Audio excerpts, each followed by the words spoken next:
les amis, j'espère que vous allez bien. Aujourd'hui on se retrouve pour une nouvelle vidéo. Je vais vous raconter 3 anecdotes, donc 2 vraies et une fausse, à vous de la deviner. C'est parti. La première anecdote les amis, c'est tout simplement que Mr Dreamax m'a appelé. Oui, c'est pas une blague. En gros, pour ceux qui connaissent pas Mr Dreamax, c'est lui. Il fait du développement personnel sur les réseaux sociaux. Et il est parti un mois, il me semble, en Asie. Il est parti, je crois, en Thaïlande, à Bangkok d'abord, puis après à Koh Samui, il me semble. En tout cas, voilà, il a fait l'Asie du Sud. Puis il fait une story, donc je vais vous la mettre maintenant. Là, on va dans un pays où probablement beaucoup de Français n'iront jamais dans leur vie. On va en Chine. En Chine, les gars, en Chine, c'est incroyable. Moi, j'ai vécu tellement longtemps. Ça fait tellement plaisir de ramener des guests parce que surtout Shenzhen, c'est. Ouais, on est un peu en retard, pas qu'on loupe l'avion, mais c'est ouf. On va à Hong Kong, puis Shenzhen. Let's go. Et on était où avant? On était à Bangkok. Bangkok et avant Saigon. À et avant Saigon. Da Nang, et avant Hanoï, et avant Bali. Et Koh Samui aussi. Ouais, on a fait trop de trucs. Trop de trucs. C'est incroyable. Donc je pense que vous avez compris, hein, dans la story, il dit très clairement qu'il vient à Hong Kong. Donc pour ceux qui savent pas, j'habite à Hong Kong. Quand j'ai vu ça, j'étais en mode, let's go. Donc en répondant à sa story, je lui dis, oh incroyable, j'habite à Hong Kong. Pourquoi j'ai mis des emojis? Évidemment, j'ai pas de réponse. Mais après, il publie une story et je vous la mets maintenant. Où je lui demande, vous restez combien de temps? Pour un peu relancer la discussion. Et c'est là où les gars, c'est pas une blague. Mr Dreamax m'a littéralement appelé. Mais comme un gros débile, je me suis pris un appel manqué. En gros, j'étais avec ma soeur, on était en train de regarder un film. Et là, je vois mon téléphone s'allumer. Je regarde et là, je vois Instagram, Mr Dreamax, appel manqué. Je suis en mode, wesh, qu'est-ce qui s'est passé là? Du coup, je rallume mon téléphone, je vais sur Insta. Et là, je vois appel manqué de Mr Dreamax. Du coup, je le rappelle et il me dit, salut et tout, je disais, comment tu vas? Tu me disais que t'habitais à Hong Kong, comment tu t'appelles? Qu'est-ce que tu fais dans la vie? Le truc, c'est que il pouvait pas savoir que j'ai 14 ans. Il y a juste une photo de mon setup. Enfin, il y a rien d'autre. Il fait rien d'autre. Il s'est juste dit, ah, le frérot il habite à Hong Kong, bah bénéf en vrai, comme ça il va me donner quelques conseils. Je vais pas passer de coucou à bonjour, oui j'ai 44 ans, une femme et 2 enfants, bah non. Donc je lui dis la vérité, c'est-à-dire j'ai 14 ans, enfin j'ai pas encore 14 ans mais j'aurais bientôt 14 ans. Et puis là ça commence à bugger et tout, et il commence à parler et tout, mais ça bug un peu, genre j'entends un peu des crépitements et tout, comme si genre il y avait un ou deux qui captaient mal. J'entends ah ouais t'as 14 ans, c'est un peu jeune, ça bug un peu, et puis ça raccroche. Et du coup, j'envoie un message pour lui dire que ça a raccroché. Comme s'il ne le savait pas. Du coup, je le rappelle en tant que gros forceur. Je suis pas un forceur, hein, les gars. Ouais. Du coup, je dis, mais il y a peut-être eu un problème de connexion, c'est parce que j'ai 14 ans. Pourquoi j'ai forcé comme ça? Après, je lui dis, je peux vous aider si vous voulez. Et il me répond, salut amigo, effectivement, c'est un peu jeune, 14 ans, là, on va sortir. Alors, je sais pas s'il a pas terminé sa phrase ou juste parlé de l'aéroport. Parce qu'à ce moment-là, ils étaient déjà sortis de l'avion. Du coup, je me dis, vous sortez de l'aéroport, c'est ça? Je connais bien Hong Kong et des gens qui peuvent vous aider sinon. Je vous suis depuis longtemps, je peux vraiment vous aider.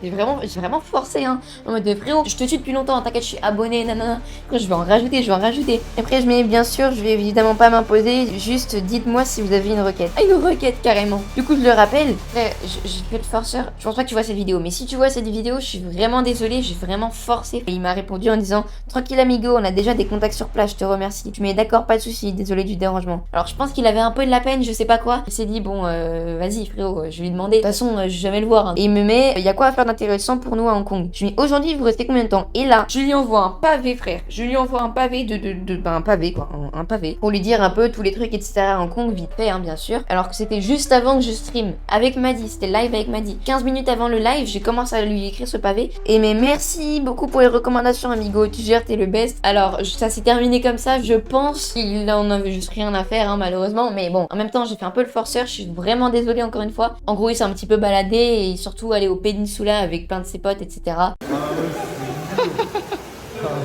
C'est magnifique. Incroyable. Sur un coup de tête, il est venu comme ça. Regardez la vue de zinzin. La vue que j'ai en tête, elle est mise. C'est lourd. Ah, je comprends mieux maintenant.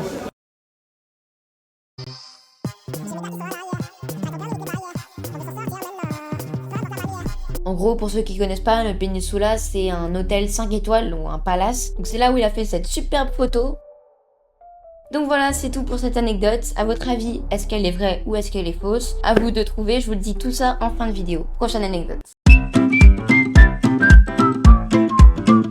Alors la prochaine anecdote, elle s'est passée pareil il y a quelques mois, il me semble que c'était en février. On était en voyage de classe avec tous les 4e, qui a 6 classes au total, et en fait on part en Thaïlande, à Chiang Mai plus précisément, pour passer une semaine là-bas. On a des groupes etc. dédiés, on a des groupes et des chambres déjà faites, c'est pas nous qui avons choisi. J'ai eu de la chance, j'étais quand même avec un pote, enfin un pote, vous allez comprendre juste après. Pour vous imaginer un petit peu comment ça se passe, je vous montre des illustrations très bien faites par moi sur Paint. Donc il y a 4 grandes maisons, 2 pour les filles et 2 pour les garçons. Donc il y avait 4 maisons, la maison A, B, C et D, et donc ça définissait les groupes pour faire les activités. Et moi j'étais dans la maison, je sais plus, on faisait tous la même chose mais des jours différents. Donc entre les 4 maisons, il y avait un espèce de petit carré où il y avait une fontaine d'eau et des bancs pour pouvoir s'asseoir. Il y avait des moments où quasiment tout le monde allait ici pour discuter etc. Parce que dans leur dortoir, ils étaient pas forcément avec leurs amis. Il me semble que la première fois que ça s'est passé, à ce moment-là, j'étais aux toilettes et du coup mon pote il sort juste pour me faire chier, hein, on va pas se mentir. Il commence à gueuler mon nom et mon prénom en disant est attiré par les personnes de sexe masculin. En gros que j'étais gay quoi. Je suis absolument pas gay. J'ai rien contre les gays hein, mais je suis absolument pas gay. Et du coup il y en avait forcément, ils savaient que c'était une blague etc.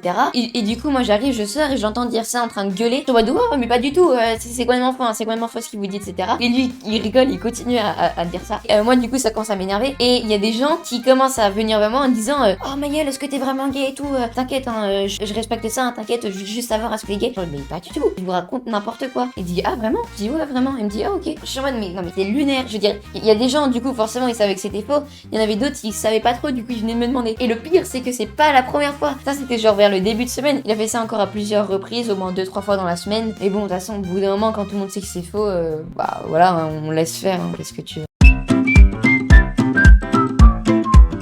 La dernière anecdote par contre, ça s'est passé il y a vraiment pas longtemps, c'était il y a à peu près un mois je dirais. En fait j'ai été contactée par mail, je vais pas dire leur nom mais c'est un magasin assez connu de crème qui vend du coup une crème qui enlève un peu les rides du visage et de la peau, donc on peut en mettre sur les mains et sur le visage je crois. Et donc en fait ça rajeunit un petit peu. Moi visuellement je suis clairement plus jeune que mon âge et j'arrête pas de le dire dans mes vidéos. Et donc ils m'avaient contacté sous ce prétexte en disant que vu que je suis plutôt jeune etc. et que je dis souvent que je suis plus jeune que mon âge, je pourrais promouvoir cette crème là, mais surtout pour les personnes au-delà de 30-40 ans qui veulent essayer de rajeunir visuellement, donc pour enlever leurs rides etc. Et puis moi je reçois ça, déjà je trouve ça un peu bizarre et tout, et je vois c'est la vraie adresse mail. Je vous mets un screenshot maintenant, je vais pas dire leur nom.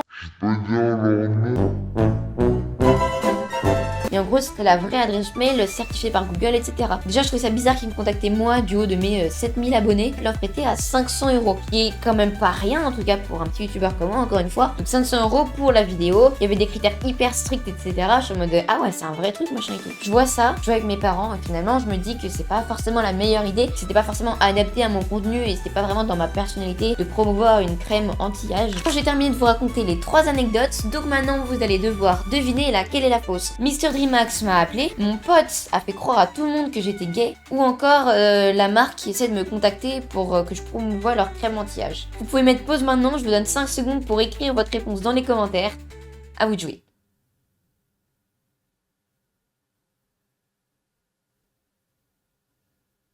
Top. L'anecdote fausse était celle avec la marque qui essaie de me contacter pour leur crème anti-âge. Oui bah bien sûr, hein, avec 7000 abonnés je vais pas faire une OP, hein, c'est vraiment bizarre, même si j'ai reçu déjà un mail pour faire une OP. Ça avait l'air d'être un peu une fraude mais bon, logique hein. Du coup oui, en plein voyage scolaire mon pote a dit à tout le monde que j'étais gay. Et oui, Mr Dreamax m'a réellement appelé. Ce que je vous ai montré tout à l'heure là, c'était pas du tout du faux, j'ai réellement appelé. J'espère que cette vidéo vous a plu, si c'est le cas n'hésitez pas à liker et à vous abonner si c'est pas encore déjà fait. Parce qu'à 250 likes, et bah je refais une vidéo où je vous raconte des anecdotes, et cette fois-ci ce sera 5 anecdotes dont une fausse, donc avec un peu plus de matière quoi. Puis bah moi je vous dis à dans 2 semaines, c'était Maëlle, adios.